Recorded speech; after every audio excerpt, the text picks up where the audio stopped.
Oi, tudo bem? Prazer, meu nome é Alan, faço parte aqui da Primeira Igreja Batista em Diamantina e é com muita alegria que hoje estarei aqui compartilhando uma palavra de Deus para abençoar o seu coração. Você que está aí na sua casa, se você tiver uma Bíblia, eu te convido a abrir a sua Bíblia no Evangelho de Lucas, no capítulo 8, no versículo 40, que nos diz assim: E aconteceu que, quando voltou Jesus, a multidão recebeu, porque todos estavam esperando, e eis que chegou um varão, Jairo, que era príncipe da sinagoga, e prostrando-se aos pés de Jesus, rogava-lhe que entrasse em sua casa, porque tinha uma filha única, quase de 12 anos, que estava à morte, e indo ele, apertava-o a multidão.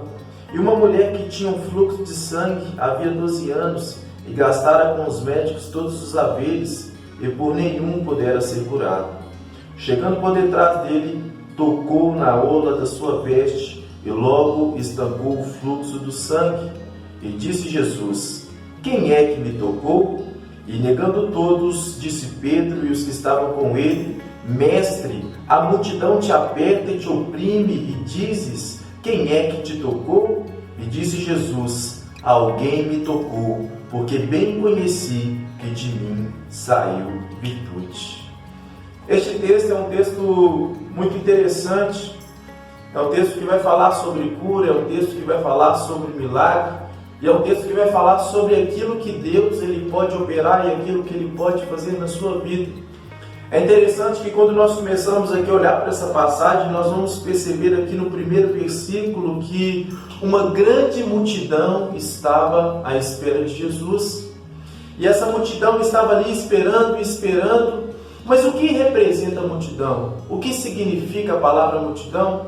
É interessante que quando nós abrimos ali a palavra do Senhor no Evangelho de Mateus, ali no capítulo 16, a palavra do Senhor vai nos dizer que Jesus ele estava ali reunido com os seus discípulos, e Jesus começou a indagar aos seus discípulos, começou a perguntar aos seus discípulos: olha, quem é que a multidão diz que eu sou?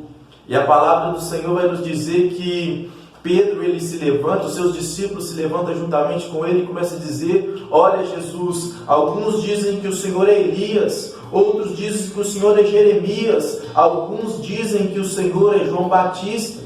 Mas aí Jesus levanta e pergunta: mas e vós, quem dizeis que eu sou?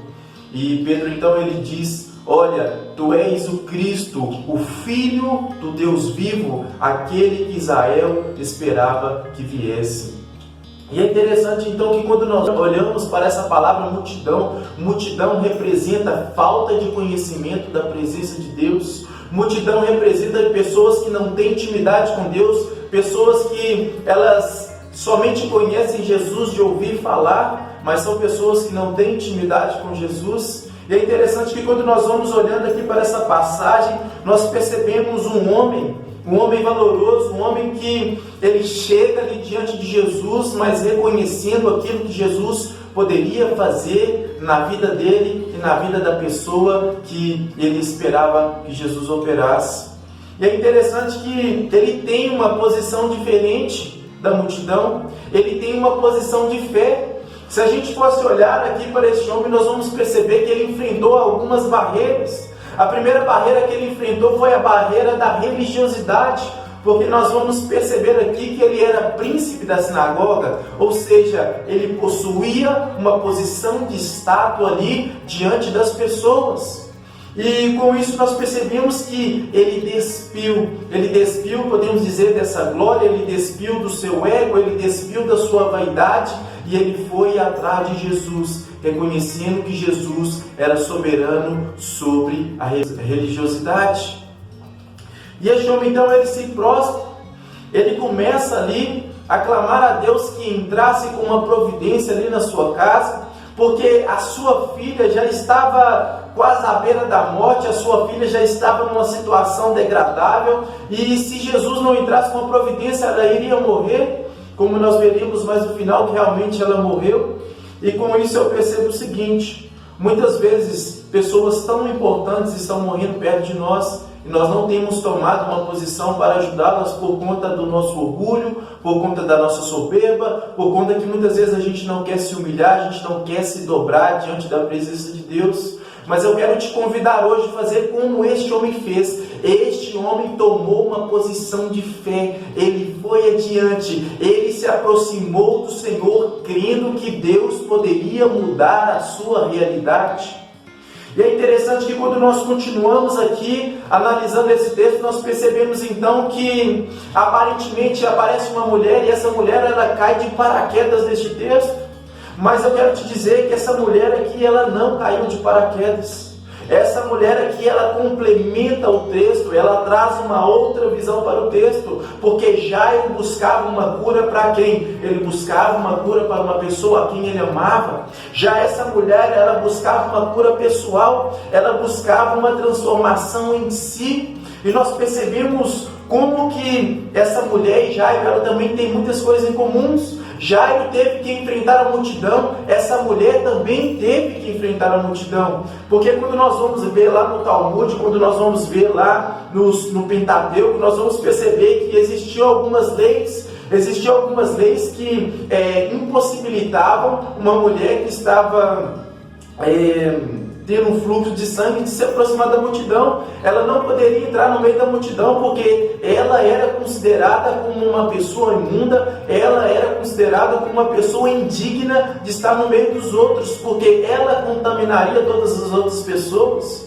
E quando nós vamos olhando também para a vida dessa mulher, nós vamos perceber que durante muito tempo ela buscou a solução dos seus problemas em médico, ela tentou a solução em todos os lugares, mas em todos os lugares ela não encontrava essa solução. E eu quero te dizer algo, talvez você se encontre como essa mulher, talvez você tenha perdido sangue, e sangue representa vida, talvez você tenha perdido a sua vida, tentando buscar a solução em vários lugares, mas eu quero te dizer que a solução dos seus problemas, aquele que pode resolver o seu problema é somente Jesus Cristo, e para que Jesus Cristo entre com uma providência na sua vida, você tem que tomar uma posição assim como ela tomou, e a posição que ela tomou foi uma posição de fé, foi uma posição de acreditar que Jesus Cristo poderia mudar a sua história e que Jesus Cristo poderia mudar a sua vida. E quando nós então olhamos para este texto, a Bíblia ela vai nos dizendo que essa mulher ela chegou diante de Jesus e ela tocou na orla do manto de Jesus.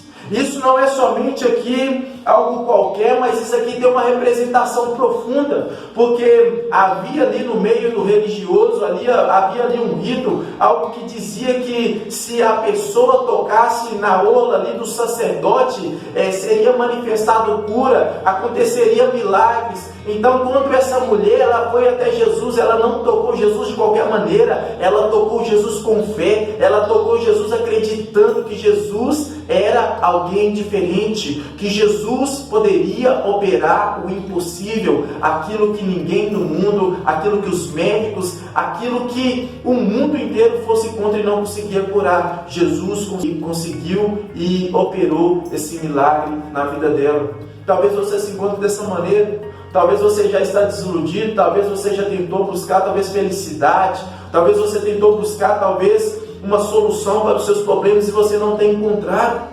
Eu quero te dizer, hoje você tem essa oportunidade, basta você voltar o seu coração para Deus, basta você se ajoelhar diante da presença de Deus, porque nós percebemos neste texto que muitas pessoas tocavam em Jesus, mas essas pessoas não tocavam de Jesus da maneira que deveria tocar. Muitas pessoas buscam a Deus, mas muitas pessoas não buscam Jesus com fé, não buscam a Deus com fé. E a Bíblia vai nos afirmar que sem fé é impossível agradar a Deus. E eu gostaria de falar um pouquinho a respeito de fé. O que é fé?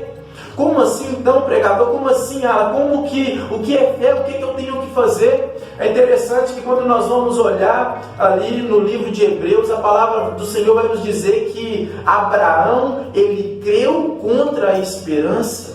Ele creu que Deus poderia ressuscitar o seu filho entre os mortos. E muitas vezes a gente espera, a gente acha que fé é somente um sentimento que brota lá dentro do coração. Eu quero te dizer, fé não é somente um sentimento. Fé é um posicionamento diante da palavra de Deus. Quando nós vamos ler ali também no livro de João, no capítulo 11, nós vamos perceber ali que Marta, ela teve uma posição de fé. Jesus Cristo, ele falou para Marta: ei Marta, remove a pedra. E Marta, então, ela volta para Jesus e diz: mas Jesus, Lázaro já está morto, já tem 4 dias. Ou seja, podemos dizer ali que ela já estava desesperançosa, ela já não acreditava mais que aquela situação poderia mudar, mas diante daquilo que Deus ordenou, diante daquilo que Deus falou, ela se posicionou, ela rolou a pedra e ela então capacitou que Deus pudesse operar um milagre. Eu quero te dizer, olha, às vezes você pode estar olhando para a sua situação nesse dia, você pode estar desesperançoso, você pode não acreditar que tem como mudar, mas se posiciona diante daquilo que Deus te afirma, se posiciona diante daquilo que Deus te ordena, diante daquilo que Deus te fala, e eu quero te dizer que Deus vai fazer ressuscitar os seus sonhos, Deus vai fazer ressuscitar aquilo que você não imagina que tem como mais. Para que isso aconteça, basta você se posicionar diante da palavra de Deus. Eu gostaria de deixar aqui então ao seu coração, e eu espero sinceramente que Deus ele possa operar um milagre em sua vida. Eu espero de coração que Deus ele possa ouvir atentamente o seu clamor e que Deus possa entrar com essa providência que talvez você tanto espera. Não sei se é para um ente familiar seu ou se é também para você, mas creia que Deus pode mudar a sua realidade e a sua situação. Eu gostaria de orar por você neste momento, em nome de Jesus. Eterno Deus, soberano Pai, ó Deus, nós agradecemos ao Senhor por essa oportunidade que o Senhor nos tem dado de ouvirmos aqui a Tua Palavra. E a Tua Palavra, ela traz consolo, ó Deus, aos nossos corações. A Tua Palavra, ela nos traz esperança, ela nos traz fé.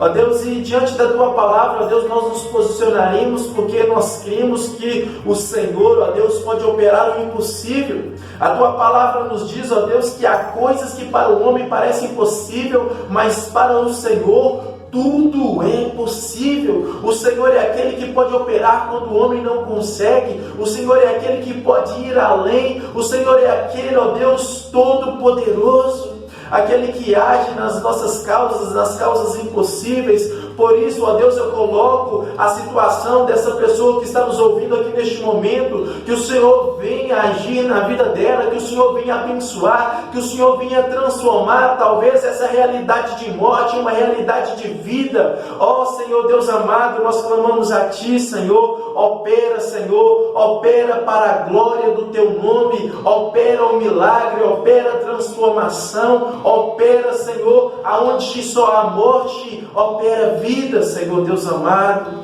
Ó Deus, nós agradecemos ao Senhor porque nós somos, ó Deus, felizes, alegres, ó Deus, porque nós temos um Deus que cuida de nós, um Deus que entra com intervenção, ó Deus, nas nossas causas. E por isso nós agradecemos ao Senhor neste momento e nós Te louvamos hoje e eternamente, em nome de Jesus Cristo. Amém e amém. É com muita alegria então aqui que eu deixo essa palavra. Gostaria de te convidar a assistir os demais vídeos que nós já andamos postando e que você venha deixar o seu like, é muito importante para a gente, e que você também venha compartilhar não somente essa mensagem, mas as demais mensagens, porque da mesma maneira que você foi abençoado, outras pessoas também podem ser abençoadas. E que então o nosso eterno e bom Deus possa abençoar o seu coração e abençoar a sua vida, em nome de Jesus. Amém e amém.